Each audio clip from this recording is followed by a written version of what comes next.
নমস্কার বন্ধুরা, পাঠবাড়ির কথকথায় স্বাগত। সকলকে দ্বীপ্রাহরিক শুভেচ্ছা জানিয়ে চলে এসেছি আজ আরেকটি গল্প নিয়ে, রুরু দানবের সাজা।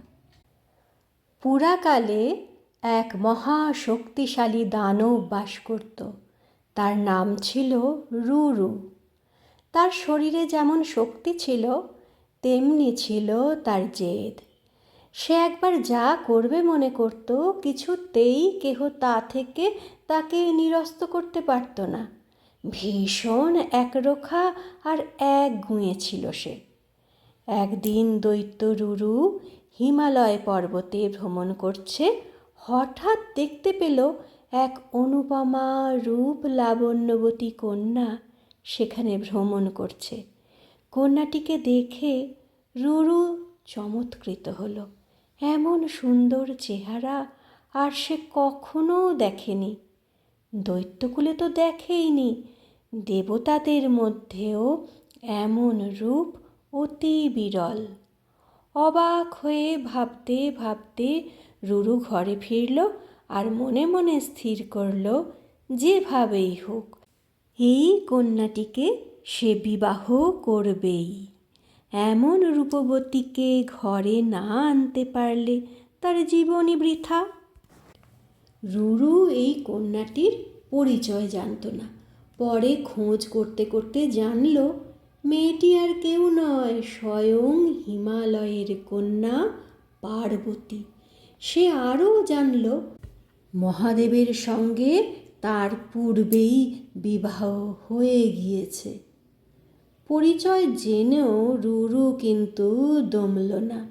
তার জেদ বেড়ে গেল। এই পার্বতীকেই সে বিবাহ করবে। পার্বতী হচ্ছেন শিবের স্ত্রী। তাকে লাভ করা তো আর সহজ কথা নয়। গায়ের জোরে তাকে পাওয়া যাবে না। এই বুঝে রুরু আরম্ভ করল ভীষণ তপস্যা, ব্রহ্মার তপস্যা। ব্রহ্মাই তাকে এই ব্যাপারে সাহায্য করতে পারেন। অতি নির্জন ও দুর্গম স্থানে আসন পেতে রুরু দারুণ কঠোর তপস্যা আরম্ভ করলেন। স্নান নেই, আহার নেই, নিদ্রা নেই। শীত, গ্রীষ্ম, বর্ষা তুচ্ছ করে দিন রাত্রি সে পিতামহ ব্রহ্মার তপস্যা করে চলেছে। তার তপস্যা দেখে দেবতারাও ভয় পেয়ে গেলেন। এমন তপস্যা তারা কোনো দিন দেখেননি। এইভাবে কেটে গেল অযুত বৎসর। ব্রহ্মাও আর স্থির থাকতে না পেরে রুরুর কাছে এসে প্রশ্ন করলেন, বৎস, তুমি আমার নিকট কী বর চাও? আমি তোমার তপস্যায় তুষ্ট হয়েছি। রুরু বলল, আমি পার্বতীকে পত্নী রূপে চাই এবং শিব ও অন্যান্য দেবতাগণও যেন আমার উপর প্রসন্ন থাকেন। পার্বতীর অসামান্য রূপে আমি মুগ্ধ, তাই আমার এই তপস্যা। আমাকে এই বর দিন যেন তাঁকে পাই। ব্রহ্মা বললেন, অসম্ভব বর চাইছ। পার্বতী জগতের জননী, তোমারও জননী। এ বর দেওয়া যায় না, তুমি অন্য কোনো বর চাও। রুরু দমল না।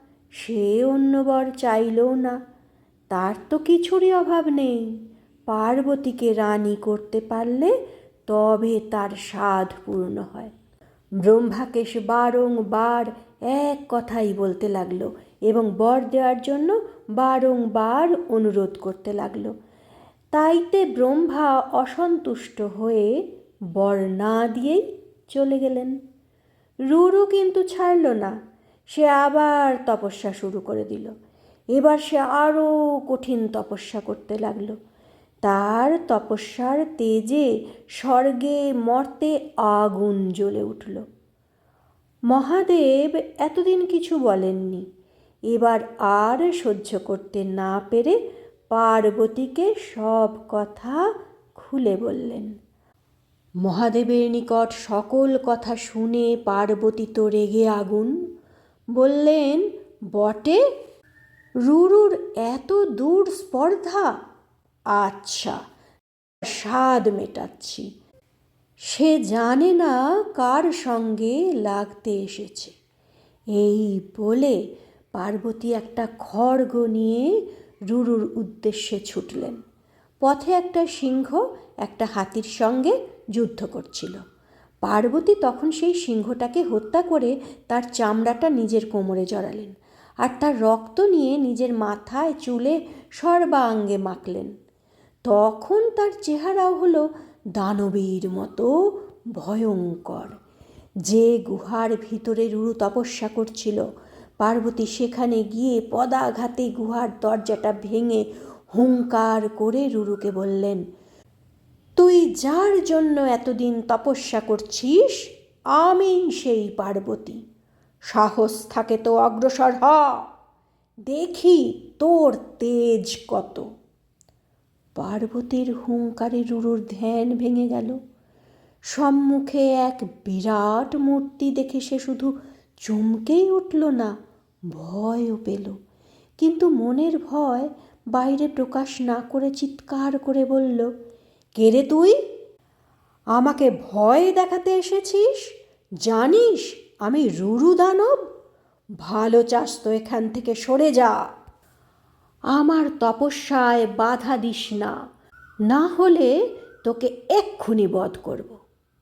রুরুর কথা শুনে পার্বতী তো হেসেই বাঁচেন না।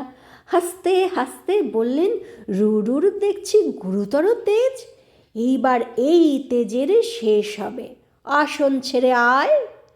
রুরু ভীষণ চটে উঠল। কি, এই সামান্য রমণীর এত বড় স্পর্ধা, রুরুকে ভয় দেখাতে আসা? দাঁড়াও, দেখাচ্ছি মজা। রুরু দারুণ ক্রুদ্ধ হয়ে আসন থেকে উঠে এলো এবং পার্বতীকে আক্রমণ করল। দানবের সঙ্গে তার ভীষণ যুদ্ধ আরম্ভ হলো।